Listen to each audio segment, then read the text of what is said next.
ঢাকা না দিল্লি, সেই বিতর্কিত স্লোগান দিয়ে আলোচনায় থাকা হবিগঞ্জের জুলাই যোদ্ধা মাহাদি হাসান।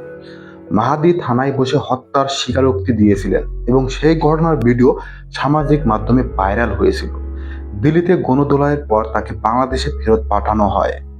এবার বাংলাদেশে আসার পর গ্রেপ্তার করা হয়েছে। চরম চমক, মাহাদি 5 মাস আগে কন্ট্রাক্ট ম্যারেজ চুক্তি করেছেন, যার মাধ্যমে ইউরোপে পালানোর চেষ্টা করেছিলেন।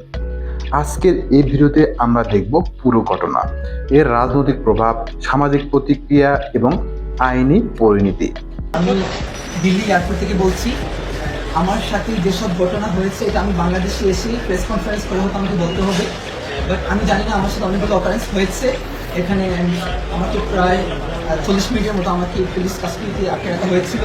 আমাকে খুবই বাজে আমার সাথে অ্যাপ্রোচ করা হয়েছে এবং তারা আমাকে জেলে দিতে চেয়েছিল। আই ডোন্ট নো আমি কী করেছি, এবং আমি বারবার বলেছিলাম যে if I do any kind of illegal work আমার দেশের সাথে কন্ট্যাক্ট করেন, এম্বাসির সাথে কথা বলেন, আমার কান্ট্রি গভর্নমেন্টের সাথে কথা বলেন, বাট কেউ কিচ্ছু শুনে নাই। তারা আমার সাথে খুবই বাজে আচরণ করেছে। আমাকে যে অ্যাপ্রোচ করেছিল যে আমি এস আই সন্তোষকে কিল করেছি, এজন্য আমার মোবাইলকে even as I international passenger তারা কি আমার প্রাইভেসি চেক করতে পারে, তারা ফোর্স করে তারা আমার ফোনকে আনলক করেছিল।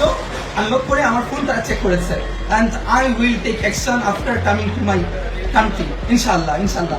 একদম আমি দিল্লি এয়ারপোর্টে আছি, তারা ইমার্জেন্সি হচ্ছে, আমি জানি না কি হয়েছে। হয়তো আমার দেশ আমাকে সহযোগিতা করেছে, আমাকে তারা ইমিগ্রেশন করিয়েছে এবং বলেছে আমার জন্য ফ্লাইট ওয়েট করছে, তো আমি গেলে পর তারা কী করবে। তো থ্যাংক ইউ বাংলাদেশ। এবং আমার এফএনদেরকে বলবো প্লিজ এটা কি টাউনের প্রয়োজন আমরা রাখি, কারণ আমি জানি না আমার সাথে কী হতে চলে। হবিগঞ্জের আলোচিত জুলাই যোদ্ধা মাহাদি, যিনি থানায় বসে বলেন, আমি এসআই সন্তোষকে পুড়িয়ে মেরেছি, থানায় আগুন জ্বালিয়েছি। পরবর্তীতে গভীর রাতে সরকারের উদ্যোগে আদালতে বসানো হয়। ভিডিও এবং তথ্য সামাজিক মাধ্যমে ছড়িয়ে পড়ার পর মাহাদির প্রতি মানুষের আগ্রহ বেড়ে যায়। বানিয়েছিল আমরা থানা কিন্তু পুড়িয়ে দিয়েছিলাম, এসআই সন্তোষকে কিন্তু আমরা জ্বালিয়ে দিয়েছিলাম। মিডিয়া এবং সোশ্যাল মিডিয়ার চাপের কারণে তাকে দ্রুত খুঁজে বের করা হয়। গণমাধ্যমে দেখা যায় তার প্রতিটি পদক্ষেপ নজরে রাখা হচ্ছে। জনমত উত্তপ্ত, দিল্লি যাত্রা ও ইউরোপের পরিকল্পনা। মাহাদি দিল্লিতে যান ইউরোপে পালানোর পরিকল্পনা নিয়ে। চমকপ্রদ তথ্য হলো 5 মাস আগে তিনি কন্ট্রাক্ট ম্যারেজ চুক্তি করেছিলেন, যার মাধ্যমে ভিসা পাওয়ার চেষ্টা চালাচ্ছিলেন। মিডিয়া ও সোশ্যাল মিডিয়া অনুযায়ী তিনি দিল্লির বিএফএস সেন্টারে হাজির হন। সেখান থেকে ইউরোপের জন্য আবেদন প্রক্রিয়া শুরু করার পরিকল্পনা ছিল। মেয়েদের কে হয় আপনি? আপনি একটু আগে কি বললেন? হাজব্যান্ড ওয়াইফ, এটাই তো সত্যি? কন্ট্যাক্ট ম্যারেজ করেছেন? সত্যি কথা বলবেন?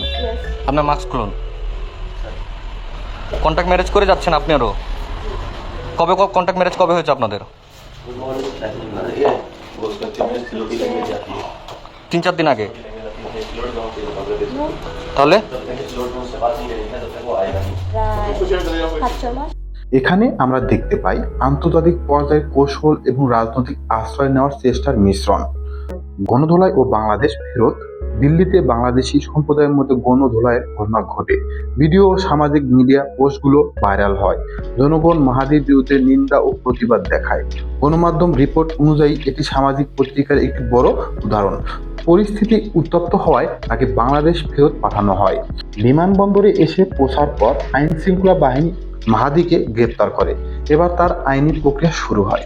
মিডিয়া রিপোর্ট অনুযায়ী গ্রেপ্তার প্রক্রিয়া স্বচ্ছ ও আদালতের মাধ্যমে পরিচালিত হচ্ছে। এখানেই স্পষ্ট হয়ে আসে যে আইন ও বিচার ব্যবস্থার গুরুত্ব অপরিবর্তনীয়। মাহাদি ঘটনার প্রতিক্রিয়ায় শুধু ব্যক্তিগত নয়, সোশ্যাল মিডিয়ায় ভাইরাল ভিডিও, ফেসবুক পোস্ট এবং টুইট অনলাইনে জনমত তৈরি করেছে। রাজনৈতিক দিক থেকে দেখা যায় বিভিন্ন দল এই ঘটনাকে নিজেদের প্রপাগান্ডা বা রাজনৈতিক উদ্দেশ্যে ব্যবহার করছে। ভিডিও ভাইরাল হওয়ায় গণমত তৈরি, গণধোলাই এবং মিডিয়ার চাপ, এটি একটি স্পষ্ট উদাহরণ কিভাবে সোশ্যাল মিডিয়া এবং রাজনৈতিক প্রভাব একত্রিত হয়ে ঘটনাকে তীব্র করে তোলে। নিরাপত্তা ও আইনি দিক। মাহাদি নিজেও বলেছেন হোটেলে নিরাপত্তাহীনতায় ভুগছিলেন। তার মোবাইলে অনির্দিষ্ট নাম্বার থেকে কল ও মেসেজ আসছিল। মিডিয়ার কারণে তার অবস্থান ফাঁস হয়েছিল। এখান থেকে একটি গুরুত্বপূর্ণ শিক্ষা পাওয়া যায়, আইনের মাধ্যমে বিচার হওয়া অপরিহার্য। প্রতিশোধ গ্রহণ বা গণধোলাই সামাজিক স্থিতিশীলতার জন্য ক্ষতিকর। মাহাদি কন্ট্রাক্ট ম্যারেজের মাধ্যমে ইউরোপে পালানোর চেষ্টা করছিলেন। এই পরিকল্পনা আন্তর্জাতিক নজর আকর্ষণ করে। পলাতক অপরাধী বিদেশে গেলে সেটি শুধু দেশের জন্য নয়, আন্তর্জাতিক সম্পর্ক এবং রাজনৈতিক পরিস্থিতিও প্রভাব ফেলে। সোশ্যাল মিডিয়া ও মিডিয়ার নজর সবসময় এ ধরনের পরিকল্পনাকে বিপজ্জনক করে তোলে। রাজনৈতিক ও সামাজিক প্রভাব ঘটনা থেকে আমরা দেখতে পাই রাজনৈতিক বিভাজন ও প্রপাগান্ডা, সোশ্যাল মিডিয়ার শক্তি এবং গণমত, নাগরিক নিরাপত্তার চ্যালেঞ্জ, আইন ও সামাজিক ন্যায়ের ভারসাম্য। মিডিয়া এবং সোশ্যাল মিডিয়ার প্রভাব কখনো কখনো বাস্তব পরিস্থিতিকে তীব্র করে তোলে। এই ঘটনার মাধ্যমে নাগরিক সচেতন এবং সরকারি পদক্ষেপের গুরুত্ব স্পষ্ট হয়। মাহাদিকে ভারতে গণধোলায় ইউরোপে পালানোর চেষ্টা এবং বাংলাদেশে গ্রেপ্তার। আপনার মতে আইন, সামাজিক প্রতিক্রিয়া এবং রাজনৈতিক চাপের মধ্যে কোনটি প্রাধান্য পাওয়া উচিত? কমেন্টে লিখুন এবং আপনার মতামত শেয়ার করুন। মিডিয়া ও সোশ্যাল মিডিয়া দেখাতে সচেতন সরকার এবং আইন গুরুত্বপূর্ণ ভূমিকা পালন করছে।